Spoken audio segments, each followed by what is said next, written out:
또 무슨 큰 사고가 있었나 봐요. 네. 제가 그래서 이제 대학병원에서도 있고 개인 병원에서도 있으면서 점점 이제 유방을 점점 예쁘게 만들려고 계속 제 커리어를 발전시켜 나가서 이제 그리고 타투까지 완성을 했잖아요. 저는 이제 딱 개업을 해가지고 환자들을 위한 너무나도 좋은 병원을 만들 생각에 막 부풀어 있었어요.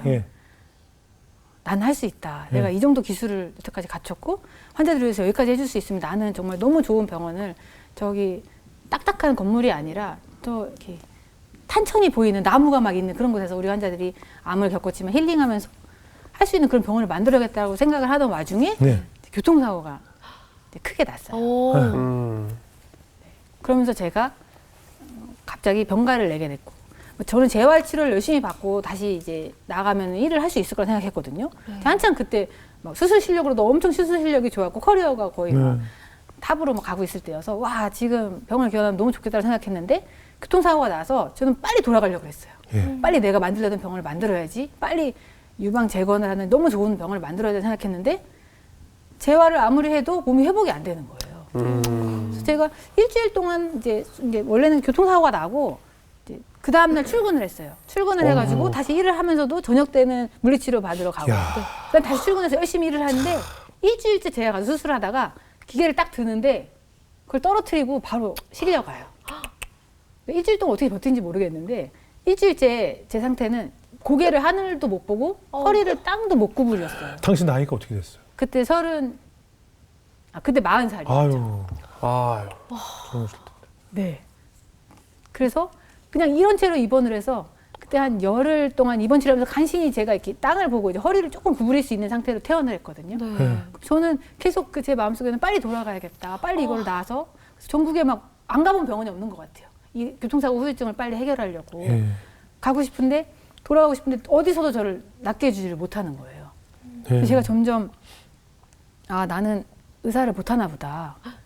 처음에는 일주일이면 돌아갈 수 있을 줄 알았고 한 달이면 돌아갈 수 있을 줄 알았는데 그게 몇 달이 되니까 몸이 너무 아프고 제가 원래 수술할 때 이런 자세로 이제 수술을 하는데 의사들은 팔을 이렇게 움직이면 안 돼요. 고정된 자세 수술해야 돼가지고 딱 팔을 딱 붙이고 이런 자세 수술하는데 이런 자세로 뭐만 하면 등에 불이 나는 거예요. 이제는. 교통사고 당할 때도 남들은 이렇게 목을 잡고 내리는데 저는 등이 왜 이렇게 아프지 하면서 내렸거든요. 근데 그 이후로 5분만 설거지를 하면 등에 불이 나요. 그리고 5분만 뭐를 만지려고 하면 등에 불이 나서 이 자세를 하면 등에 불이 나서 잊지를 못하는 거예요. 그런 제 몸 상태를 아니까 제가 나는 다시 의사로는 못 돌아가겠구나. 40살까지 갈고 닦은 모든 거를 그냥 다 여기서 버려야 되는구나라고 생각을 했죠. 와, 사실 이제 진짜 내 인생의 커리어를 갑자기 내려놓는다 생각하면 진짜 힘들잖아요. 그럼요. 어떻게 견디셨어요? 지금이야 뭐 지난 이야기니까 편하게 얘기하시지만 당시 얼마나 하루하루가 고통스러우셨겠어요. 그때는 그냥 절망이었죠. 그냥 평생 의사가 되고 나서 정말 잠도 별로 안 자고 애기들도 집에 있지만 애기들도 잘 안 돌보면서 막 커리어 쌓여서 달렸는데 하루아침에 그걸 돌아갈 수 없게 되니까 이제 너무 힘든 거예요. 근데 그 대신에 제가 이제 병가를 내고 갑자기 사직을 하게 되고 백수가 됐잖아요. 그러면서 그 반면에는 제가 이제 2년 전에 하나님을 뜨겁게 만났잖아요. 근데 이제 하나님에 대해서 더 알고 싶어져서 훈련들을 막 신청한 것들이 있어요. 교회에서 하는 온갖 훈련들, 선교단체에서 하는 훈련들을 막 신청한 게 있는데 제가 아프게 되면서 그거를 다 갈 수 있게 된 거예요. 한편으로는. 병원을 맨날 바쁘게 주 6일을 다녔는데 안 그래도 되니까. 그래서 그 세미나나 교육들을 받게 됐는데 그중에서 제가 어느 날은 이제 하나님 음성 듣기 세미나라는 세미나를 신청한 거를 가게 돼요. 그래서 하나님 음성을 들으면은 무엇을 여쭤볼까 이렇게 고민하다가 제가 그때 계속 기도하던 게 하나님 저 이렇게 몸이 만신창이가 돼서 5분도 지금 설거지를 못 하는데 제가 다시 의사로 돌아갈 수 있을까요? 응답이 없어요. 된다 만다 하는 말이 없는 거예요. 제가 다시 병원으로 돌아갈 수 있을까요? 너무 간절하게 보내주세요란 마음을 좀 섞어서 저 다시 잘 돌아갈 수 있나요? 막 기도하는데 응답이 없으신 거예요. 그래서 마침 하나님 음성 듣기 세미나가 있으니까 여기서 내가 응답을 들어야겠다. 절호의 기회다. 여기서 안 들려주시면 하나님 어디서 음성을 들려주시겠냐. 그래서 기대를 하고서 그 현장에 갔어요. 가면서 제가 하나님께서 나를 의사로 다시 쓰실지 안 쓰실지 대답이 없으시니까 나는 성경에 나온 대로 양털 실험을 하겠다. 기도원의 양털 시험 있잖아요. 네, 네. 그래서 그게 딱 떠오르는 거예요. 그래서 제가 그때 하나님께 뭐라 그랬냐면은 제가 지금 저기에 음성 듣기 세미나에 가는데 거기 몇백 명이 있을지 모르겠지만 그 중에 유방 재건이 필요한 유방암 환자가 있으면 나를 다시 유방 재건을 하는 의사로 쓰는 걸로 내가 알겠다. 네. 네, 제가 알겠다. 네, 네, 네. 뭔지 알아요. 네. 네, 가다가 손 밟으면 예스고 손 안 밟으면 노고 이렇게 알겠어 이런 거잖아요. 예, 예. 그래서 근데 그게 사실은 속으로는 있을 수 없는 일이다. 네. 거기에 유방 재건이 필요한 유방암 환자가 뭐 자기 입으로 그런 얘기를 하겠어요? 제가 그걸 어떻게 알겠어요? 네, 네. 근데 그것까지도 들어주시면 진짜 이거는 하나님이 저보고 다시 의사를 하라는 뜻이잖아요. 제 몸은 만신창이지만. 그럼 네. 내가 나머지를 어쨌든 회복의 날까지 희망을 갖고 살아갈 수 있으니까. 그래가지고 그 자리에 딱 갔는데 350명이 있는 큰 집회였던 거예요. 네.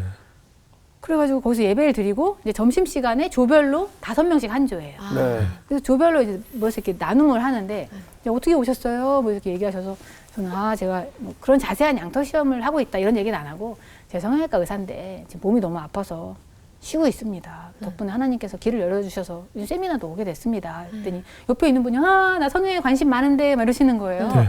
자기가 스튜어디스인데 가슴 성형에 관심이 많다는 거예요. 네. 그래서 그러시냐고. 왜냐면 스튜어디스 분들이 가슴 성형을 또 많이 하시니까 그러시구나 하면서 제가 이제 자리로 이제 다음 예배 시간이 있어서 자리로 돌아가고 있는데 그분이 일어나서 딱 가시는데 블라우스가 펄럭거리는데 한쪽 가슴이 없는 거예요. 어머. 제가 어머. 그 예배 시간에 가서 아무 말도 못했어요. 예. 손 들고 그냥 아유, 응답으로 바로 응답을 주셨으니까. 그렇죠. 그것도 제 옆에서 바로 예배를 네. 드리고 같은 조에서 예배를 드리게 하시는 거예요. 네, 네. 제가 너무 놀란 거예요. 하나님, 그러니까 내가 나를 의사를 다시 쓰신다는 게 놀라운 게 아니라 예. 이렇게 하나님은 내가 말도 안 되는 요구를 했는데 그거를 확답으로 보여주시는 하나님이시라는 게 네.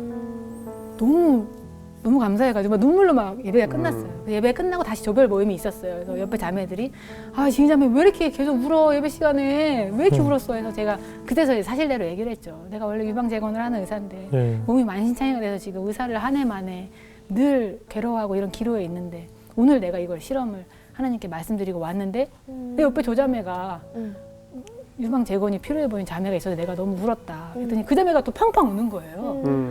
그래서 사람들이 자매님 또 왜 울어요? 막 그랬더니 자기가 유방암 환자라는 거예요. 그래서 네. 5년이 돼서 완치 판정을 받았고 유방 재건을 해도 됩니까? 라고 하나님한테 여쭤보려고 여기 와서 그럼 내가 유방 재건하는 의사를 만나게 해주세요 기도를 했는데 제가 같은 조에서 그 많은 성형외과 의사들 중에서 유방 재건을 하는 의사가 같은 조에 네, 네. 있는 거예요. 그래서 저희 조원들이 저희 둘을 부둥켜 안고 하나님 너무 아름다우시다. 하나님 정말 대단하시다. 이러면서 막 엄청 울었거든요. 예. 정말. 정말 굉장하시죠. 바로 응답을. 네. 그래도 원장님 참 빨리빨리 응답 받으시고 그래서 기도 응답을 저희는 그래도 안 하시는 경우가 되게 많아요. 네. 예, 뭐 이렇게 알겠습니다 했는데 아무것도 일어나지 않는 경우가 사실 되게 많습니다. 저희는. 아니 그 교통사고로도 굉장히 또 후유증으로 고생을 많이 하셨을 텐데 네. 또 다른 질병으로 또 마음 고생을 많이 하셨나 봐요. 어떤 네. 질병을 또 걸리셨어요? 네, 제가 그래서 그런 이제 훈련에 가면은 이렇게 나눔을 하고 자기 소개를 하잖아요. 네. 그런 자리에 갔는데 어느 날은 우울증 걸린 자매가 나온 거예요. 그래서 네. 저는 12년간 우울증 약을 먹고 있고요 하면서 이렇게 생기가 없는 얼굴로 막 얘기를 해요. 그러면서 또 다른 자매가 나오더니 저도 우울증 약을 먹고 있고 삶에 희망이 없고 그래서 막 얘기를 자기소개를 한단 말이에요. 네네. 저는 거기 다 예수 믿는 사람들이고 그래서 앉아서 의사로서 이걸 들으면서 와 예수 믿는데 우울증에 걸린다고? 기도하고 하나님께 구하고 찬양하고 이러면 되지 예수 믿는 사람이 우울증에 걸린다는 게 의사로서 되게 탐탁치 않게 들렸어요. 공감력이 많이 떨어지시는군요. 아니 예수 믿는 사람이 우울증이 웬 말이에요. 예수님이 다 좋은 거 주시고 다 부활시켜주고 살려주시고 이러시는데 목사님들 다 우울증인데. 그래서 제가 그렇게 되게 그 언니들을 되게 좀 신앙이 별로 없는 언니들이다. 저 자매들은 좀 여기서 훈련을 받아야겠네. 네. 나는 아니지만 저 자매들은 훈련을 받아야겠다. 그래야 우울증을 벗어나겠네. 이렇게 생각을 했는데 제가 그 1년짜리 훈련이 끝난 연말에 우울증을 진단을 받아요. 제가 그 언니한테 전화를 하죠. 언니 어디로 가야 돼? 정신과 어디로 가야 돼? 이렇게 전화를 하게 되는 거예요.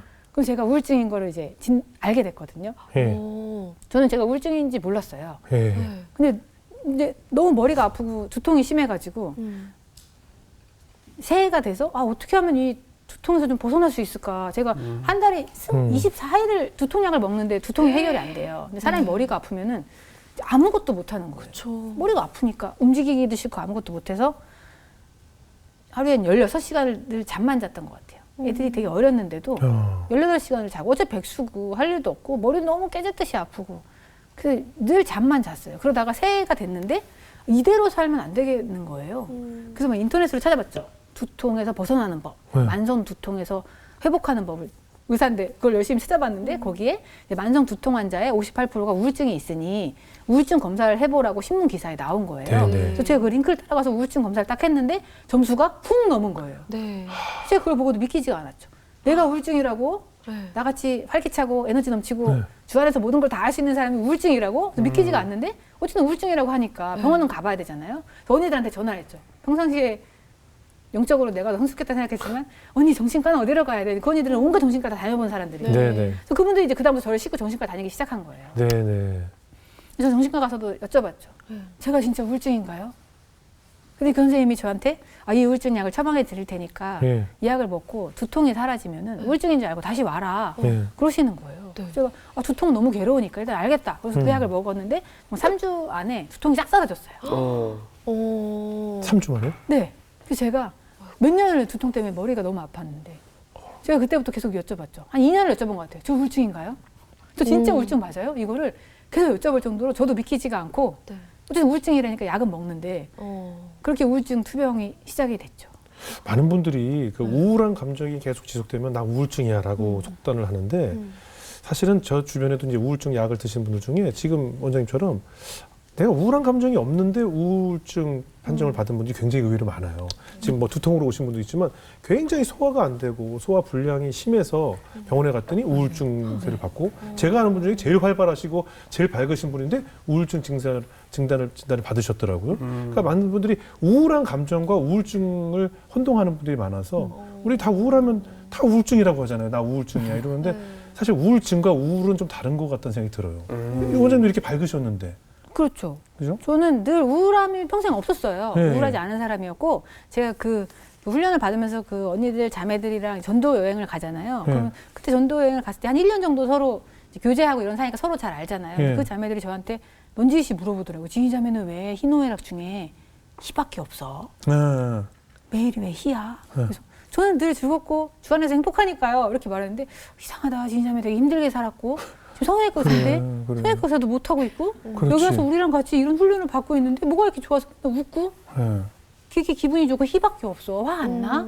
슬프지 않아? 근데 저는 화가 나고 슬픈 적이 없는데요. 제가 이랬어요. 네. 근데 그 실제로 그런 것이죠? 실제로 그랬죠. 네.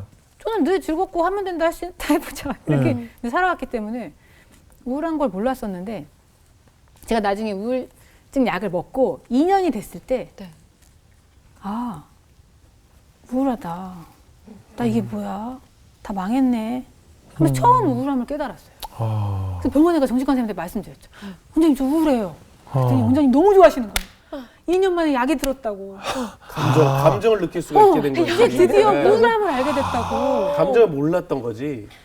그랬던 거였더라고요. 자기 감정을 모르고 살았구나. 그래서 그때부터 약이 막 증량되는 거예요. 드디어 이 사람이 약에 반응했다 이러면서. 그래서 저는 제가 그렇게 제 감정을 누르고 살았는지 몰랐는데 제가 생각해보면은 어렸을 때 너무 힘들게 살았고 어쨌든지 저는 항상 사람에게 의지한 적이 없거든요. 네. 인간에 대한 기대가 없어요. 네. 아무도 저를 못 구해주니까. 그래서 늘 제가 저를 구하거나 아니면 하나님께 기도하거나 이렇게 살았지. 기도한 기대가 없었는데 그러면서 저한테는 약간 우울함, 슬퍼, 못하겠어 이런 건 사친 거예요. 근데 빨리 이걸 해고 빨리 의사가 돼야 됐고 빨리 의사에서도 성과를 내야 됐고 이 환자를 치료하면 됐지 슬퍼요 아파요 뭐 이런 것에 저는 동요되지도 않았고 제 마음속에서도 그런 게 있는지도 저는 제가 그걸 다 이렇게 무시하며 살았던 것 같아요. 그래야지만 앞으로 나갈 수 있었으니까. 예. 근데 그게 이제 쌓이고 쌓여서 이제 우울증이 됐는데 그것도 2년이 지날 때까지 모를 정도로 제가 제 감정도 못 읽었던 거죠. 네. 정신과 선생님이 제가 우울한 걸 알게 됐잖아요. 네. 근데 저한테 물어보더라고요. 혹시 선생님은 남편이 저희 남편은 되게 다정다감하고 가정적인 사람이에요. 네. 근데 선생님이 남편한테 한번 물어보래요. 남편의 감정을 선생님이 읽어주고 있는지. 네. 그래서 제가 이제 그날 병원에서 나와서 집에 가서 남편한테 물어봤죠. 저희 남편이 저랑 대학교 동기라서 이렇게 말을 놓는데, 야, 내가 네 감정을 못 읽냐? 이랬더니 남편이 저한테, 너 누가 말해줬어? 이러는 거예요. 갑자기 이런 생각을 할 수가 없는데. 내가 볼 때 질문부터가 감정 읽는 질문이 아니야. 예. 빙고. 저는 너도 알고 있었구나. 내가 너의 감정을 못 읽는다는 거를. 근데 제가 40대 중반에 내가 내 감정을 못 읽고 남의 감정을 못 읽는 사람이라는 걸 알았다는 게 너무 충격적인 거예요. 예. 그렇게 어떻게 사람이 살 수가 있죠? 근데 저는 다행히 제가 병원에서 생활했기 때문에 아프면 고쳐줘. 질질 짜도 빨리 나는 가서 다른 사람 고쳐줘야 돼. 이렇게 살아왔기 때문에 그게 딱 맞았던 사회에 있었기 때문에 뭘 들어주고 막 눈물을 흘려주고 내가 막 슬퍼하고 이럴 겨를보다는 빨리 해치우는 인생? 그렇기 때문에 딱 적합한 곳에 딱 있었던 거예요. 근데 나이 40 중반에 다 잃고 딱 앉아서 감정을 못 읽네, 내 감정도 못 읽네 이런 얘기를 처음 듣는데 와, 이걸 내가 모르고 평생 어떻게 살았지? 그러셨겠다. 이런 생각이 들 정도로 되게 감정에 무딘 사람이었어요. 근데 이런 우울증을 가진 분들이 생각보다 많을 것 같은데요. 많죠. 그렇죠. 자신의 많죠. 감정조차 모르는. 많죠. 그렇죠. 네. 많을 거예요. 그러니까 지금 말씀하신 것처럼 지금 내가 어떤 상태인지를 검사를 받고 뭘 느끼고 처방받고 할 겨를이 없이 사는 현대인들이 얼마나 많겠어요. 사실 정신적인 것뿐만 아니라 육체적으로도 먹고 살기 바쁘고 아이 키우고 뭐 하느라고 정말 말씀하신 대로 내가 그럴 겨를이 어디 있어라고 사시는 분들이 얼마나 많겠습니까. 그러니 남편의 무슨 감정 이런 거 생각할 시간이 어디 있겠어요. 예. 아니 근데 저희가 보니까 또 우울증 진단 후 또 어디가 편찮으셨어요? 네. 아이고. 또 네네 어디가 편찮으셨어요? 네, 이제 우울증 진단을 받고 4개월이 지났는데 네. 유방암에 걸린 거예요. 선생님께서. 맙소사. 네네네. 저는 그것도 지금도 이렇게 즐겁게 얘기하는데 그 당시에도 되게 즐겁게 얘기했어요. 제 감정이 늘 이제 이런 식이었는데 유방암에 걸린 거예요. 예. 그래서 남편한테 전화를 했죠. 야, 나 유방암이래. 남편이 말이 없는 거예요. 아유 얼마나 놀라셨을까. 그리고 이제 제 친구들이 이제 다 알게 됐잖아요. 저희 동기 중에서 제가 40대 초반인데 제일 먼저 암에 걸린 사람인데 동기들이 전화를 와. 진이야. 말이 없는 거예요. 지금 깐난 애기들 어린 애기들 3명 있고 예. 40대 초반인데 예. 유방암에 걸렸다고 하니까 예. 그렇게 제가 유방암을 진단받고 유방암 치료에 들어가게 되죠. 제가 유방암뿐만 아니라 갑상선암도 진단을 받아요. 같이 동시에. 2개의 암을 잡느냐고 막 항암에 수술에 방사선 치료에 막 2개 암 치료 스케줄이 막 하면서 막 대머리 돼가지고 막 병원 다니고 그런 암 치료의 시간을 막 우울증에 덮여서 막 그걸 막 지나가게 되는데 와. 그때는 막 삶이 우다다다다 막 무너지고 막 다 막 파도가 오는데 그러니까요. 우울이고 뭐고 그런 감정은 다 기쁘고 다 없고요. 그냥 데려가시면 데려가시리라 그래야겠다. 나는 모르겠다. 그러면서 그냥 치료에 그냥 이렇게 휩쓸려 다녔어요. 그냥. 아이고 그냥 내 눈밖에 보이는 일들을 하느라 이 내 안에 있는 육체와 마음과 정신은 계속 아파가고 있는데 내 눈으로 보는 세상에 관한 내 눈으로 보는 환자들만 치료하고 내 눈으로 보는 것들을 처리하느라 내 안에 내 육체가 얼마나 아파가고 있는지를 전혀 느끼지 못하고 100m를 그냥 10초 안에 뛰어야 한다는 강박을 가지고 그냥 뛰기만 하신 거 아니에요. 그랬네요. 그러다 보니 네. 내가 이렇게 울고 있었다는 것을 그런 증상들이 이제 마구 그렇죠. 튀어나온 거네요. 네. 아유 얼마나 힘드셨을까. 그러니까요. 그러니까 이런 시간들을 통해서 나의 안에 있는 감정들이 어떤 건지 나를 좀 돌아보게 되고 알게 되셨을 텐데 네. 그 이후로 좀 이런 것들로부터는 자유로워지셨어요. 어떻게 해결이 좀 됐나요? 제가 원래는 이제 공감을 되게 못하는 사람이었잖아요. 예. 근데 제가 막 항암 과정에 막 있으면서 어쨌든 그때도 막 할 일은 없고 자매들이 이렇게 와서 목장 모임 같은 걸 하고 하니까 그래서 제가 이제 목장 모임 같은 걸 하게 되는데 제가 원래는 늘 바빴으니까 그런 목장 모임을 여자들만 가득한 곳에서 한 적이 없거든요. 늘 남자들과 뭐 수술에 대해서 논하고 의대도 남자가 되게 많고 수술하는 과니까 다 남자들과 있었지 여자들과 앉아서 한 2-3시간 이렇게 얘기하는 걸 해본 적이 없어요. 네. 근데 이제 아프고 어쩌고 찾아오고 하니까 이제 앉아가지고 이제 목장 모임이라는 걸 하게 되는데 저는 아니 남편이 너무 힘들다라는 얘기를 40분을 할 줄은 몰랐어요. 제가 그걸 앉아서 듣고 있어야 되는 거예요. 야, 우리 남편이 너무 힘들어. 이렇게 울면 되잖아요. 근데 40분을 돌려 얘기를 하는 거예요. 제가 막 언제 끝나나 그래서 결론이 뭐야가 여기까지 나오는데 그걸 힘들어. 듣고 있어야 되는 거예요. 좀 환자니까요. 그래서 그걸 듣고서 막 나를 왜 왔으니까 들어주는데 아, 여자들은 왜 저렇게 말을 길게 할까? 교회 모임은 왜 저렇게 결론만 말하면 되지? 저희가 그래서 아니 그러면 자매가 이걸 대신해주면 될 거 아니야? 라고 제가 말했어요. 사람들이 다 나를 딱 째려보는 거예요. 네.